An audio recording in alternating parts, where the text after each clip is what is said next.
2, you will have to exercise self-discipline in mastering the common tendency to strike back at those at whom you have a cause, real or imaginary, for a grievance.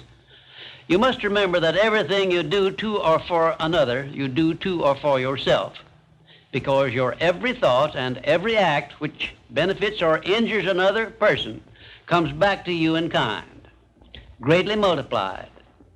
So, if you feel that you must slander another person, do not speak it, but write it. Write it in the sands near the water's edge, then move away from it until the tides have flown. 3, you will have to exercise self-discipline over all of your emotions, particularly your emotions of love, hate, fear, and sex. These are the big 4 of your emotions, and they can make you or break you according to the extent of discipline you exercise over them.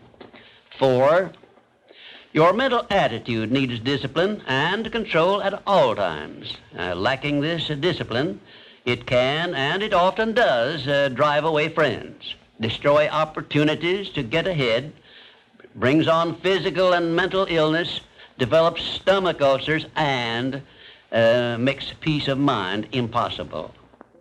5, I have reserved the emotion of sex for special mention, because failure to exercise self-discipline over this emotion probably heads the list of all the causes of personal failure. The emotion of sex is the most powerful of all emotions, and it is nature's great creative instrument with which all species of living things are perpetuated. The proper means of self-discipline of the emotion of sex is transmutation, the control and direction of this great emotional feeling toward the attainment of worthy purposes, such as the fulfillment of one's major purpose in life.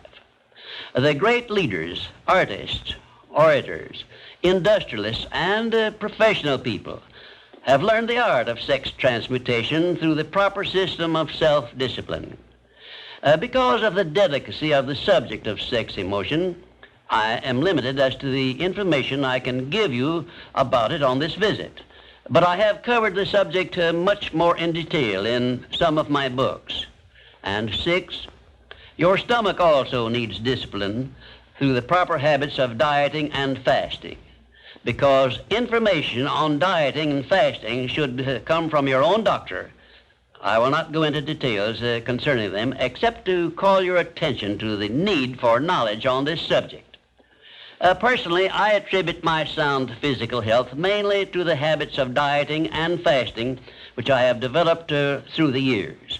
And 7, you will need to exercise self-discipline in relation to religion and politics, because our country, which is the most acceptable form of society civilization has yet produced, is made up of people of varying beliefs in connection with both of these subjects.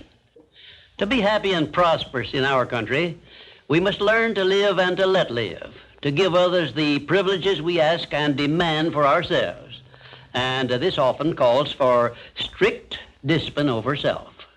8, but I have reserved until the last my reference to the most important circumstances over which you must exercise the strictest of self-discipline if you are to embrace and use the great master key to riches. I have reference to your profound privilege of taking possession of your own mind and directing it to whatever ends you may desire. You cannot take possession of your own mind or direct it to definite ends without a practical system. I have devoted the better portion of my past life to the revelation and presentation of such a system. And I know that this system works because it has been successfully used by many millions of people throughout the world. The system is not only practical and workable, but it is so simple that anyone who is ready for it may master it and use it successfully. Its use does not call for a genius nor a great amount of formal education. It calls only for a will to take possession of one's own mind and a definite purpose to which the mind is to be directed. Self-discipline by Thomas A. Edison made him the world's greatest inventor, who revealed to mankind during the first half of the 20th century more of nature's secrets than had been uncovered during the entire previous history of civilization. Self-discipline carried Wilbur and Orville Wright through a multitude of failures and enabled them finally to give the world its first practical airplane, an achievement which has made the world smaller and changed the entire trend of civilization. Self-discipline helped Helen Keller to triumph over deafness, blindness, and dumbness, a combination of afflictions such as most people never experience. Self-discipline helped me to carry on through years of heart-aching discouragement and defeat and give the world the first practical philosophy of success based on the know-how gained by hundreds of men and women who spent a lifetime by the trial and error method in discovery of the principles which lead to personal success. Self-discipline is among the top-ranking features of all the great religions, including, of course, the Christian faith. And there are some people who believe that our major purpose on earth is that of developing wisdom through struggle and self-discipline. One thing is certain. No one ever becomes very wise without the aid of self-discipline, and no one ever finds peace of mind and happiness without the strict exercise of self-discipline. Self-discipline is the only means of transmuting sorrow into faith.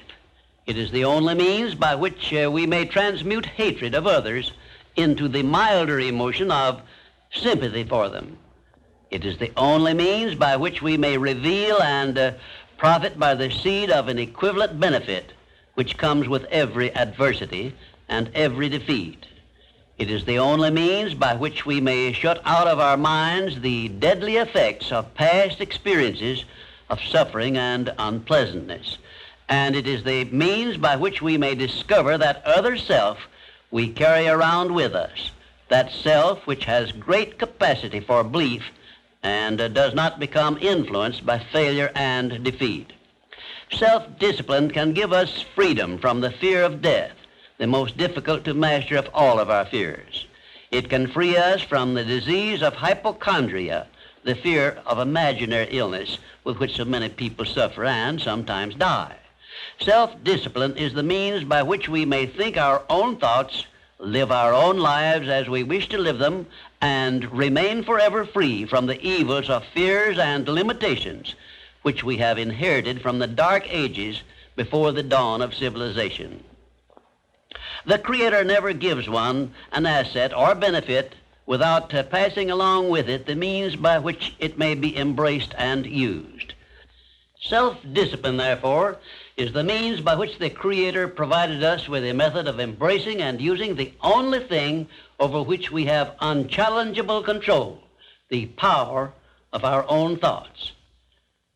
And now, until our next visit, may I remind you that the habit of taking the line of least resistance makes all rivers and some men crooked.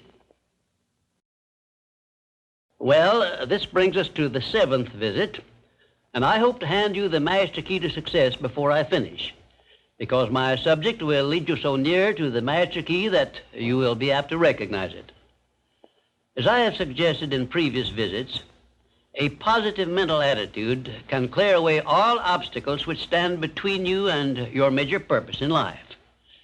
Because of the importance of the subject of our visit, I shall not only tell you that a positive mental attitude heads the entire list of the 12 great riches in life, but I am going to give you explicit instructions as to what you must do to keep your mind positive.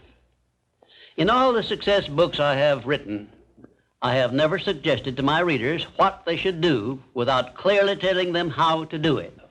Are you ready? If you are ready, this visit may bring the most important change in your life you have ever experienced. 1. Learn to adjust yourself to other people's state of mind and difficulties so as to get along peacefully with them and to refrain from taking notice of trivial circumstances in your relations with other people by refusing to allow them to become controversial incidents. Great people always avoid small incidents of controversy when possible.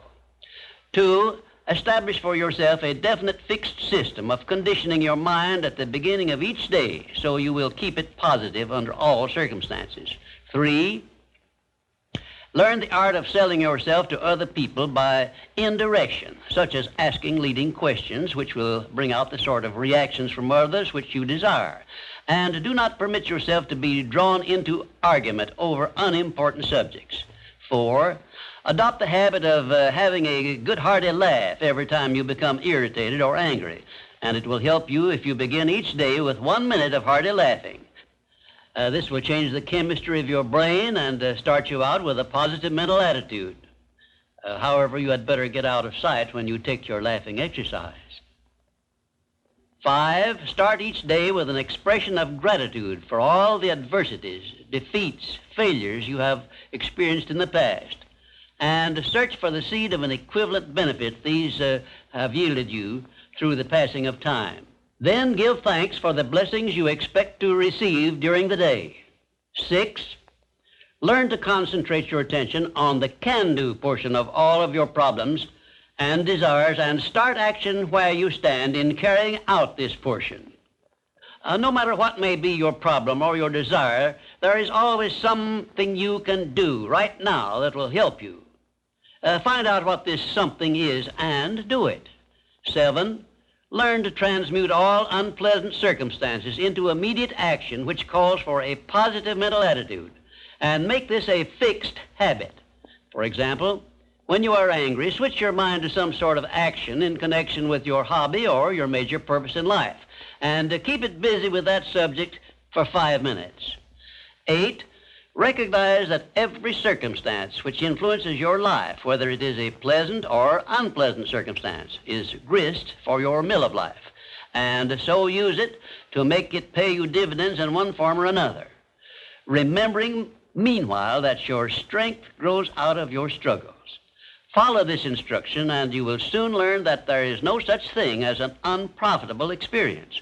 9, look upon your life as a continuous process of education, of learning from all your experiences, good and bad, and be always on the alert for gains of wisdom which come to you a little at a time in both your pleasant and unpleasant experiences. 10, make the world over to fit your own pattern if you choose, but begin with yourself in some sort of self-improvement which will make you more open-minded, patient, and generous in your relations with others. 11, express gratitude twice daily for your recognition of the fact that you have been given complete control over your own mind, and ask for guidance in order that you may use this profound gift wisely in all your thoughts and acts. 12, go out of your way daily to comment enthusiastically on the good qualities of those with whom you live and work, but do not mention their negative qualities. Then observe with benefit to yourself how quickly others will begin to concentrate on your good qualities. Remember, I'm still talking about how to keep your mind positive. And 13, accept all criticism of yourself as an occasion for self-examination to determine how much of it is justified, and you will be sure to make startling discoveries about yourself which will help you to the remainder of your life. 14, do not accept from life or anyone else anything you do not desire. And remember that Mahatma Gandhi proved himself to be more powerful than the great British military forces by this simple method of passive resistance. 15, remember always that there are 2 kinds of circumstances which cause you to worry: those you can do something about and those you can do nothing about.